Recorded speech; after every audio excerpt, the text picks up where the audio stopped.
ఎవరు ఎన్ని ఇబ్బందులు పెట్టినా మౌనంగా ఉంటారు. ఆయన మౌనం ఒకసారి నాకు విపరీతమైన అసహనానికి గురి చేసేస్తుంది.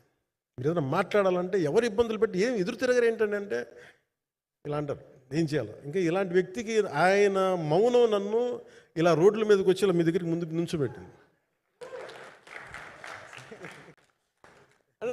అంటే అంటే ఆయన ఏంటంటే చెప్తారు, ఆయన మౌనం అంటే రమణ మహర్షి నుంచి బాగా నేర్చుకున్నట్టున్నారు.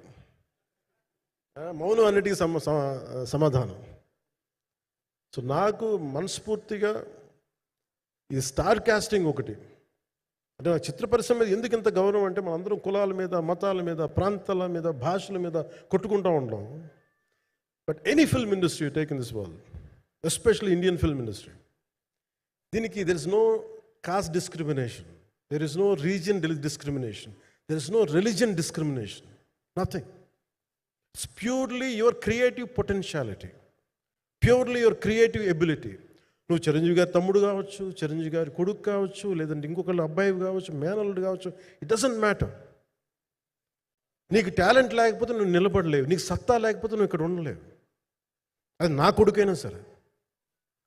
ఇట్ ఆల్ డిపెండ్స్ నీకు ఎంత టెనాసిటీ ఉంది, ఎంత పర్సీవరెన్స్ ఉంది, ఎంత నిలబెట్టుకోగలవు, ఎంత నిలదొక్కుకోగలవు, ప్రతికూలతలు ఎంత బలంగా నిలబడగలవు. ఒక నిర్మాత సినిమా తీయడం అంటే ఒక యజ్ఞం చేయడం లాంటిది. తిట్లు తినాలి, ఇబ్బందులు పడాలి, అన్ని పడిన తర్వాత ఫైనల్ డబ్బులు మిగిలితే కూడా తెలియదు. ఇలాంటి పరిస్థితుల్లో నాకేమనిపించిందంటే ఈయన పడ్డ కష్టం చెప్పాలనిపించింది ఈ రోజున. ఈ ప్రెస్ మీట్ తాలూకు ముఖ్య అంశం ఒక చిన్న స్థాయి నుంచి వచ్చిన వ్యక్తి నిర్మాతగా ఎదిగి ఆయనకున్న పాపం ఆయన మంచితనం ఆయన్ని శాపంగా అవ్వకూడదని చెప్పి ఒక ఉద్దేశంతో ఆయన మంచితనం చెప్పాలి, ఆయన ఒక మంచి సినిమా చేశారని చెప్పడానికి నేను ఈ రోజున మీ ముందుకు వచ్చాను. ఎందుకంటే నేనేం నమ్ముతానంటే సినిమా బాగుంటే ఎలాగో చూస్తారు, దీని గురించి చెప్పక్కర్లేదు. సినిమా బాగాలేకపోతే ఎలాగో చూడరు, మీరు ఎంత పబ్లిసిటీలు చేయండి ఇవన్నీ అనుకోండి. అందుకే నేను పెద్ద ఎక్కువ మాట్లాడక ప్రయత్నం చేయను. కానీ ఈ పర్టికులర్ రోజు మటుకు, ప్రత్యేక ఈ రోజు మటుకు ఆయన పడ్డ కష్టం ఈ సినిమాకి, అలాగే ఒక్కొక్క కాస్టింగ్ ఆయన చేసింది, దీనికి నేను కృషి గారిని కూడా చాలా మనస్ఫూర్తిగా అభినందిస్తున్నాను. ఎందుకంటే ఆయన కూర్చున్నప్పుడు ఎంతమందిని పెట్టాం, ఒక ఔరంగజేబ్గా మిగతా నటులు ఒకళ్ళిద్దరు యాక్టర్స్ని పెట్టి కూడా ఒకళ్ళ చేత యాక్ట్ చేయించాం ఒకళ్ళ చేత. కానీ Bobby Deol so apt for Aurangzeb, ఎంత కన్విక్షన్తో చేశాను. అప్పటికి ఆయనకి ఇంకా ఆయన చేసిన హిందీ సినిమాలు కూడా రాలేదు ఇంకా ఆయనకి. ఎంత కన్విక్షన్తో చేశారంటే నాకు నిజంగా ఆయనతో యాక్ట్ చేయడం చాలా ఆనందాన్ని ఇచ్చింది. సో అలాంటి బాబీ డియోల్ గారిని మొత్తం pan India, Manoj Paramahamsa was roped in last. ఇంకా సినిమా ఎట్లా మనం అయిపోవాలి, నేను పాలిటిక్స్కి వెళ్ళిపోయిన తర్వాత డిప్యూటీ సీఎం బాధ్యతలు తీసుకున్న తర్వాత అందరికీ అయిపోయింది, ఇంకా సినిమాలు చేయలేడు ఇతను, ఎలా చేస్తాడంటే నాకు తెలుసు కష్టం అని.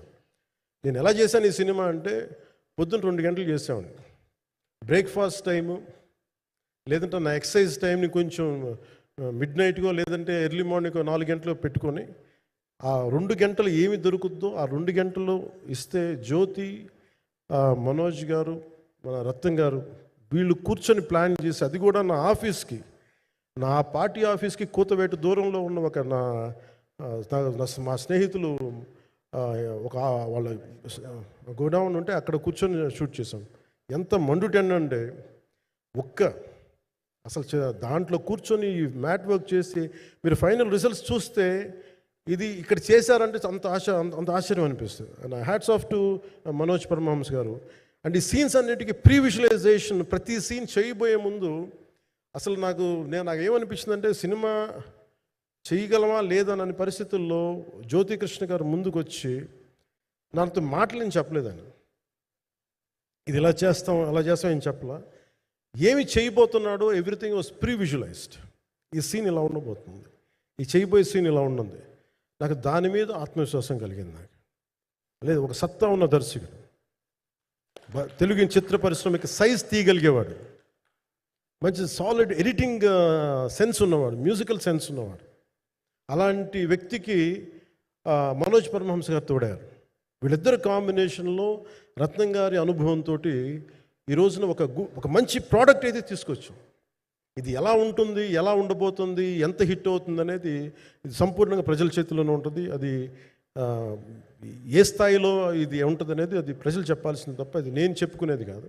బట్ నా వరకు నేను ప్రత్యేకించి నేను వ్యక్తిగతంగా చేసింది ఈ సినిమాకి అపార్ట్ ఫ్రమ్ యాక్టింగ్ కాంట్రిబ్యూషన్, నేను ఏ సినిమా చేసినా ప్రతి సన్నివేశంలోనూ ప్రతి సాంగ్ అండ్ డాన్స్లో కూడా కొన్నిసార్లు నేను చేయలేక, నేను ఒక రిలక్టెంట్ యాక్టర్లో ఎలాగో టెక్నీషియన్గా కూడా నాకేంటంటే సుస్వాగతం సినిమాలో నన్ను తీసుకెళ్ళి వైజాగ్లో బస్సు మీద ఎక్కించి డ్యాన్స్ చేయమన్నారు.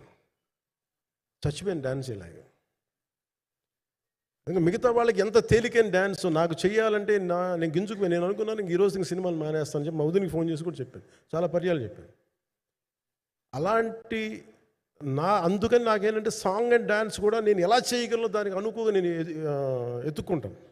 అలాగే యాక్షన్ సీక్వెన్స్ కూడా రియల్ లైఫ్లో కొడితే ఎలా ఉంటుంది, మార్షల్ ఆర్ట్స్లో సాధన ఉన్నవాడిని, ఈ లాట్ ఆఫ్ వర్క్షాప్స్, ఈ మార్షల్ ఆర్ట్ వర్క్షాప్స్ చేసిన వాడిని కాబట్టి హౌ రియలిస్టిక్ వీ కెన్, ఎంత సహజంగా మనం వెళ్ళగలం, వీటి మీద ఒక అవగాహన ఉన్నవాడిని కాబట్టి చాలాసార్లు కూర్చుంటాను. కానీ ప్రత్యేకించి ఈ 27 18 27